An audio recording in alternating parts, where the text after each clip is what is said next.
بھی سائیکو قرار دے دیا جاتا ہے یا ذہنی مریض قرار دیا جاتا ہے۔ اس کے ساتھ ساتھ جو ہے ان کے والد پڑھے لکھے نہیں ہیں اور ان کی ماں بھی ایک ملنسار انسان ہے، اور لیاقت علی چھٹا صاحب کے حوالے سے انہوں نے یہ کہا کہ یہ ایک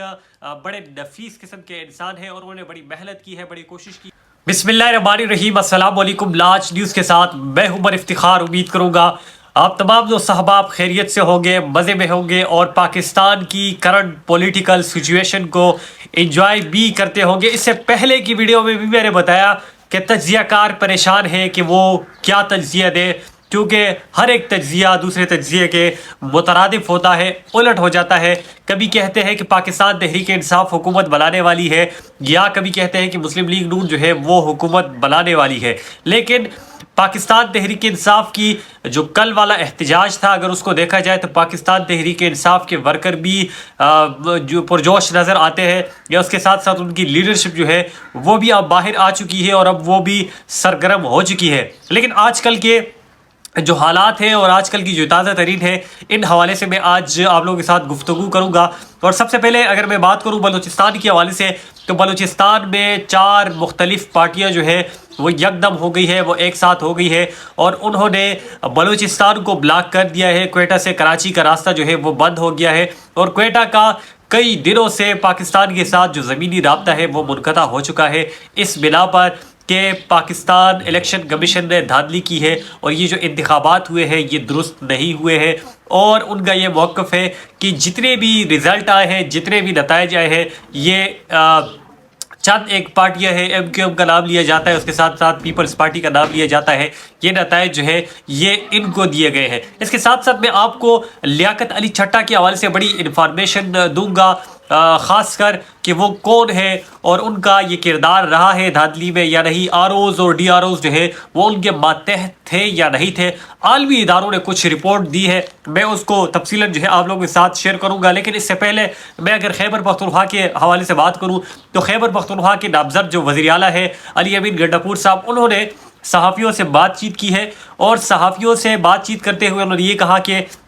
وہ انتشار نہیں چاہتے، وہ امن چاہتے ہیں، اور وہ یہ چاہتے ہیں کہ ادارے جو ہے وہ اپنے ڈومین میں رہ کر کام کریں۔ اس کے ساتھ ساتھ علی امین گنڈاپور صاحب نے کہا کہ وہ سیاست سے پہلے بھی جیل میں تھے، نہ وہ جیلوں سے ڈرتے ہیں اور نہ وہ جیلوں سے کترائیں گے۔ لیکن انہوں نے 9 مئی کے واقعات کے حوالے سے کہا کہ 9 مئی کے جو واقعات ہوئے اور وہ کس نے کرائے، انشاءاللہ وقت آئے گا اور اس کو بھی ہم سامنے لے کر آئیں گے اور ان لوگوں کو ہم بے نقاب کریں گے۔ اس کے ساتھ ساتھ انہوں نے کہا کہ فوج ہماری ہے اور فوج سے ہماری کوئی دشمنی نہیں ہے، لیکن ہم لوگ اداروں میں جب بھی حکومت میں ہم آئیں گے، خاص کر انہوں نے خیبر پختونخوا کے حوالے سے کہا، تو ہم لوگ اصلاحات کریں گے، اور جہاں پر بھی ہمیں لگا کہ یہاں پر ناقص چیز ہے تو اس کو ہم درست کرنے کی کوشش کریں گے۔ اس کے ساتھ ساتھ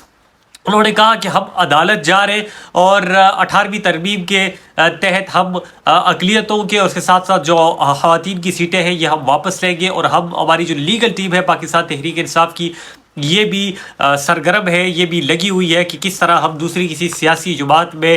ضم ہو جائے۔ اس کے ساتھ انہوں نے کہا کہ ہم لوگ خیرات نہیں مانگ رہے بلکہ ہم لوگ اپنا حق مانگ رہے، اور اگر ہمیں ہمارا حق نہیں دیا جائے گا تو ہم لوگ چھینیں گے۔ وفاق کے حوالے سے انہوں نے کہا کہ وفاق سے ہم اپنے صوبے کے، اپنی عوام کے حق کے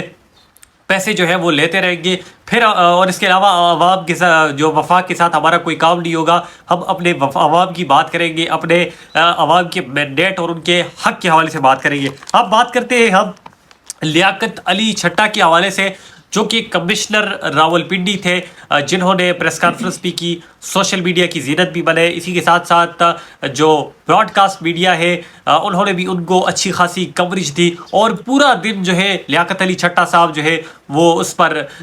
پر بحث جو ہے وہ ہوتی رہی، اس کے استعفے پہ بحث ہوتی رہی، اس کے پریس کانفرنس پہ بحث ہوتی رہی۔ کچھ لوگ کہہ رہے ہیں کہ اس کا ضمیر جو ہے وہ اتنے ٹائم بعد کیوں جاگا ہے، کچھ لوگ کہہ رہے ہیں کہ ان لوگوں نے پاکستان تحریک انصاف کے حق میں اس کو استعمال کیا ہے۔ مسلم لیگ نون کی طرف سے یہ رد عمل جو ہے یہ زیادہ آ رہا ہے، اور مسلم لیگ نون کہہ رہی ہے کہ وہاں پر ہماری 11 سیٹیں جو ہے وہ جیتی ہوئی ہے، کس طرح یہاں پر دھاندلی ہو سکتی ہے۔ اور رات پہر ایک پریس کانفرنس بھی ہوتی ہے جس میں R Os D R Os نئے کمشنر کے ساتھ بیٹھتے ہیں اور وہ وہاں پر یہ اعتراف کرتے ہیں کہ جو کمشنر صاحب ہیں انہوں نے جھوٹ کہا ہے، انہوں نے بے بنیاد الزامات لگائے ہیں اور ایسا نہیں ہے، ہم نے جو الیکشن کروائے ہیں اور وہ الیکشن جو ہے وہ صاف و شفاف الیکشن کروائے ہیں۔ لیکن اس کے ساتھ ساتھ یہ بھی بیانیہ جو ہے وہ جاتا رہا کہ الیکشن جو یہ کمشنر جو ہے راولپنڈی کے، ان کا ڈی آر اوز کے ساتھ، ان کا آر اوز کے ساتھ کوئی بھی لینا دینا نہیں ہوتا۔ لیکن عالمی ایک ادارہ ہے BBC، آپ لوگ بھی اس سے باخبر ہے اور بہت سی دنیا جو ہے BBC کو پڑھتی ہے اور اس کی خبروں کو مستند مانتی ہے۔ انہوں نے یہ کہا ہے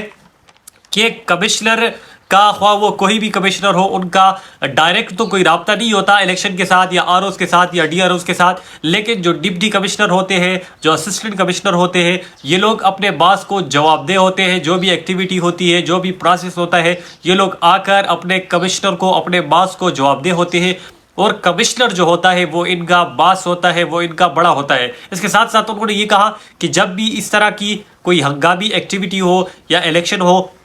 تو ایک جدا ٹیم بنائی جاتی ہے جس میں انٹیلیجنس کے لوگ ہوتے ہیں، ISI کے لوگ ہوتے ہیں اور IB کے لوگ ہوتے ہیں، اور وہ بھی آ کر اسی طرح انفارم کرتے رہتے ہیں، اور کمشنر کو پتہ ہوتا ہے کہ نیچے کیا ہو رہا ہے، دھاندلی ہو رہی ہے یا صاف شفاف الیکشن ہو رہے، اور وہ لوگ زیادہ تر یہ کوشش کرتے ہیں کہ وہ اپنی کمشنر کی ہی مانی۔ اسی طرح 2013 میں بھی ایک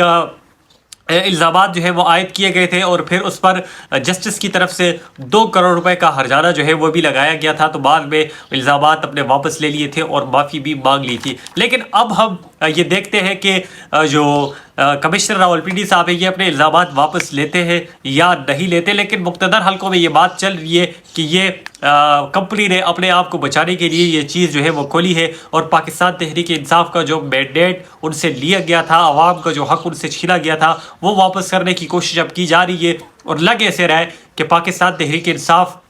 اپنی نشستیں جو ہے وہ آہستہ آہستہ پوری کرے گی، اور جیسے ہی وہ پوری کرے گی تو وہ وفاق میں حکومت بنائے گی۔ عمر ایوب صاحب جو ہے انہوں نے بھی ٹی وی شو میں بات چیت کی اور کہا کہ اور ان سے بھی سوال پوچھے کہ مولانا فضل الرحمان صاحب جو ہے وہ بھی دھاندلی کا نعرہ لگا رہے، دیگر پارٹیاں جو ہے وہ بھی دھاندلی کا لگا رہے، لیکن مولانا فضل الرحمان صاحب جو ہے وہ خیبر پختونخوا میں دھاندلی کا لگا رہے، تو ان کی سیٹیں اور ان کا پاکستان تحریک انصاف کے لوگوں نے لیا ہے۔ تو اس پر عمر ایوب صاحب بھی جواب دیتے ہیں کہ خواہ کمشنر ہو، خواہ کوئی بھی ہو، دھاندلی کا الزام لگائے، نعرہ لگائے، تو ان کے پاس ایک ہی حل ہے کہ وہ فارم 47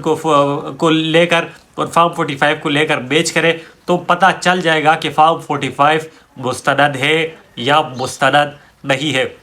اور الیکشن کمیشن کو بھی یہی حل دیا ہے۔ صحافیوں نے حامد میر کے حوالے سے اگر بات کی جائے تو حامد میر صاحب نے بھی یہ کہا کہ آپ لوگ فارم 45 لیں اور فارم 45 کو میچ کروائے، تو آپ لوگوں کو علم ہو جائے گا کہ دھاندلی کہاں پر ہوئی ہے اور دھاندلی کہاں پر نہیں ہوئی۔ مزید جو بھی لیٹسٹ اپڈیٹ ہوگی حکومت کے حوالے سے اب آپ لوگوں کو آگاہ کرتے رہیں گے، جو بھی نئی تازہ خبر آئے گی آپ لوگوں کو بتاتے رہیں گے، تو دیکھتے رہیے لاج نیوز۔ تھینک یو، السلام۔